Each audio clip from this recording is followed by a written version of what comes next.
Assalamualaikum warahmatullahi wabarakatuh. Pertama-tama kami ucapkan terima kasih kepada Bapak Lasaudin SEMM selaku dosen pengampu mata kuliah Sistem Informasi Manajemen. Puji syukur kami panjatkan kehadiran Allah Subhanahu wa taala yang telah memberikan nikmat kesehatan sehingga kami dapat menyelesaikan tugas mata kuliah Sistem Informasi Manajemen. Salawat serta salam tak lupa pula kami kirimkan kepada Rasulullah SAW yang telah membawa kita dari zaman kegelapan menuju zaman yang berilmu seperti saat ini. Kami dari kelompok 5 yang terdiri dari saya Amila Tamimi sebagai moderator dan teman saya Indrawati Pakaya dan Sylvia Katili sebagai presentator. Langsung saja saya persilakan kepada presentator untuk memaparkan materi kami. Sistem informasi berbasis komputer. Sistem informasi berbasis komputer atau Computer Based Information System adalah sistem yang menggunakan teknologi komputer untuk mengelola dan memproses informasi. Sistem ini bisa sangat sederhana, seperti aplikasi spreadsheet untuk mengelola data keuangan, atau sangat kompleks, seperti sistem manajemen basis data perusahaan yang digunakan untuk mengelola data pelanggan, inventaris, penjualan, dan lainnya. Sistem informasi berbasis komputer juga bisa mencakup berbagai jenis perangkat keras dan lunak, termasuk komputer desktop, server, sistem operasi, aplikasi, dan alat analisis data.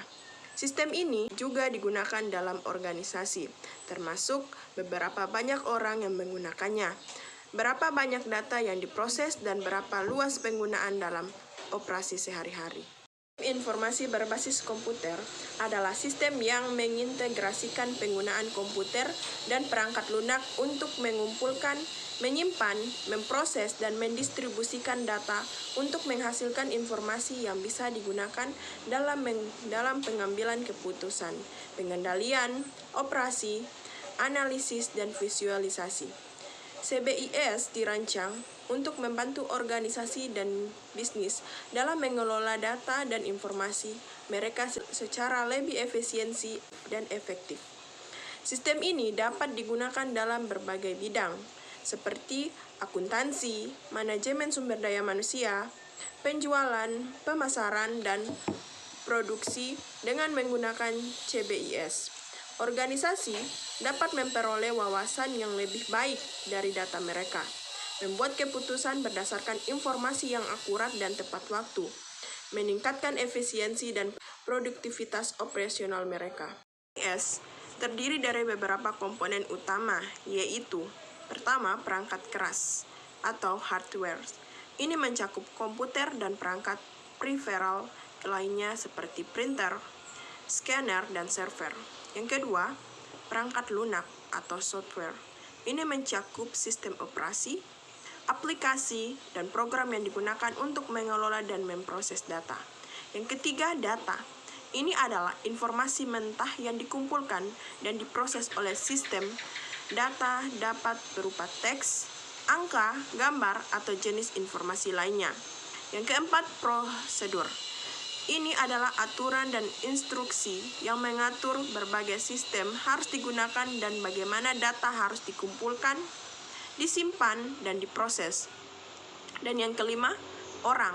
Ini mencakup semua orang yang terlibat dalam penggunaan sistem, termasuk penggunaan akhir dan profesional IT yang mengelola dan memelihara sistem. Menggunakan sistem informasi berbasis komputer dapat memberikan banyak manfaat bagi sebuah organisasi. Di antaranya yaitu, yang pertama, efisiensi dan produktivitas dengan otomatisasi proses bisnis dan pengurangan waktu dan upaya yang diperlukan untuk mengelola data. Yang kedua, pengambilan keputusan yang lebih baik dapat memberikan wawasan yang berharga yang membantu dalam pengambilan keputusan. Yang ketiga, penyimpanan dan pengelolaan data yang lebih baik membantu dalam menjaga integritas data dan memastikan bahwa informasi tepat tersedia untuk orang yang tepat pada waktu yang tepat. Yang keempat, komunikasi yang lebih baik Yang kelima, pengendalian dan keamanan. Dan yang keenam, penghematan biaya. Komponen sistem informasi berbasis komputer. Pada dasarnya, pemrosesan data dalam sistem informasi berbasis komputer terdiri dari 5 komponen, yaitu 1. Hardware. Hardware digunakan untuk menunjukkan fungsi penyiapan data, input data, perhitungan, penyiapan, dan menampilkan keluaran atau output. Komponen hardware secara umum terdiri atas Central Processing Unit atau CPU, memproses data dan mengendalikan komponen lainnya dalam sistem komputer. 2. Software. Software atau perangkat lunak merupakan sejumlah instruksi untuk mengendalikan operasi dari sistem komputer. Untuk pemrosesan digunakan untuk mengolah sumber daya komputer. 3. Brainware. Brainware adalah manusia yang terlibat secara langsung dengan pengelolaan komputer. McLeod menyatakan bahwa suatu organisasi atau perusahaan yang menggunakan sistem informasi berbasis komputer harus menyadari perlunya membentuk unit organisasi yang terdiri dari para spesialis yang bertanggung jawab dalam menerapkan dan menjalankan sistem informasi tersebut. 4. Prosedur. Prosedur adalah serangkaian peraturan-peraturan yang menentukan operasi sistem komputer. Prosedur juga dapat diartikan sebagai kebijakan perusahaan yang mengendalikan operasi sistem komputer. Misalnya, tahapan yang harus dilakukan pemakai untuk memasukkan password dan login pada jaringan komputer. Peraturan bahwa setiap transaksi dalam divisi tertentu harus tercatat dalam database komputer dan sebagainya. 5. Database. Database merupakan kumpulan file-file yang berisi data yang saling berhubungan dan terorganisir, terpadu, diatur dan disimpan menurut suatu cara tertentu yang memudahkan proses pengambilan kembali. Sedangkan database system adalah sejumlah perangkat keras dan lunak komputer serta pemakai yang secara terpadu bekerja menggunakan kombinasi dari database, paket database manajemen, dan pengguna lainnya. Pengolahan data. Data adalah fakta atau apapun yang dapat digunakan sebagai input dalam menghasilkan informasi. Data bisa berupa bahan untuk diskusi, pengambilan keputusan, perhitungan, atau pengukuran. Pengolahan data dapat dibagi menjadi beberapa jenis berdasarkan cara mengubah data mentah menjadi informasi. Berikut adalah beberapa jenis pengolahan data yang umum. Yang pertama, pengolahan data manual.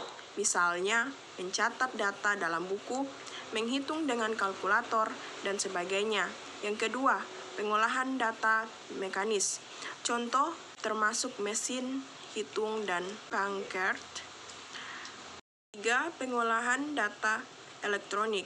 Hal ini melibatkan penggunaan komputer dan perangkat lunak untuk mengumpulkan, menyimpan, dan memproses data. 4. Pengolahan data batch. Dalam metode ini, data dikumpulkan selama periode waktu dan kemudian diproses semua sekaligus. Yang kelima, pengolahan data real-time. Seperti namanya, ini melibatkan pemrosesan data secara real-time atau langsung saat data diterima. Yang keenam, pengolahan data online. Ini adalah metode di mana data diproses segera setelah diterima dan hasilnya tersedia hampir seketika. Dan yang ketujuh, pengelolaan data distribusi. Dalam metode ini, data diproses di beberapa lokasi atau node dalam jaringan, bukan di satu pusat pengolahan data. Tugas pengolahan data. Tugas pengolahan data melibatkan beberapa langkah penting yang bertujuan untuk mengubah data mentah menjadi informasi yang berguna.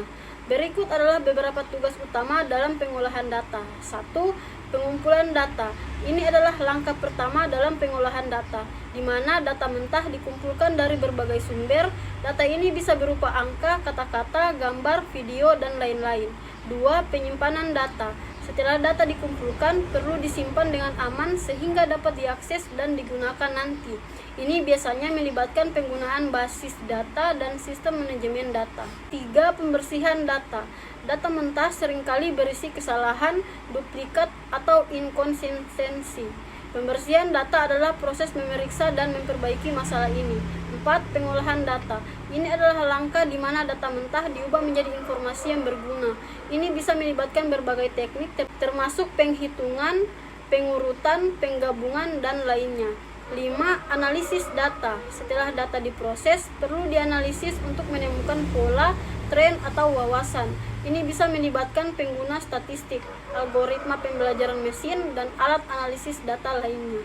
6. Distribusi informasi. Setelah data dianalisis dan diinterpretasikan, informasi yang dihasilkan perlu dibagikan kepada orang-orang atau sistem yang membutuhkannya. Ini bisa melibatkan pembuatan laporan, dashboard, atau visualisasi data. Secara keseluruhan, tugas pengolahan data adalah untuk memastikan bahwa data dapat digunakan secara efektif untuk mendukung pengambilan keputusan dan operasi sehari-hari. Kesimpulan, secara keseluruhan, baik SIBAYAS maupun sistem pengolahan data adalah alat penting yang membantu organisasi mengelola dan memanfaatkan data dengan lebih baik. Dengan pemahaman yang baik tentang bagaimana sistem-sistem ini bekerja, organisasi dapat membuat keputusan yang lebih baik, meningkatkan efisiensi operasional mereka. Sekian, saya kembalikan kepada moderator. Demikian presentasi dari kelompok kami. Lebih dan kurangnya kami mohon maaf. Wabillahi taufiq wal hidayah. Wassalamualaikum warahmatullahi wabarakatuh.